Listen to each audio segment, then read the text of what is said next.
Sur ce, le SNE invite toutes les structures syndicales de l'éducation à la retenue et à leur responsabilité sociale, celle de la défense des intérêts matériels et moraux des travailleurs sans discrimination de race, de sexe, de région, d'appartenance politique.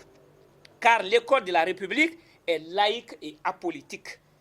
S'il y a eu beaucoup de lauréats dans une préfecture ou une région, cela peut mieux s'expliquer par les défaillances du système de contrôle. Par exemple, le choix des délégués, des surveillants, le rôle joué par des administrateurs scolaires, ou d'ailleurs même par les efforts fournis par certains élèves de ces localités qui viennent de toutes les régions de la Guinée et appartiennent à différentes sensibilités politiques. La preuve en est que Kouroussa, qui est la ville d'origine du président de la République, a enregistré le plus faible taux de réussite, 1,92%. Et Mandiana, la ville d'origine du ministre de l'Éducation nationale et de l'alphabétisation, a enregistré 25,97% de taux de réussite, ce qui est en dessous de la moyenne régionale de Kankan qui s'élève à 39,21%.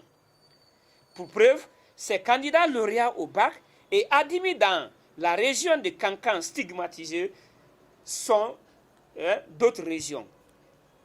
Par exemple, vous avez le deuxième de la République, Farah Julien Tolno, de sciences sociales, qui a le PV 27045 et qui a étudié à l'école Mourfindian Diabaté de Kankan, par exemple, n'est pas de la Haute-Guinée.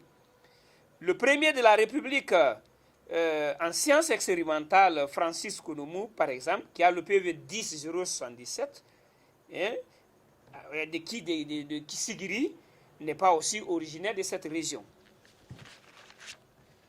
Enfin, le SNE fait des recommandations suivantes.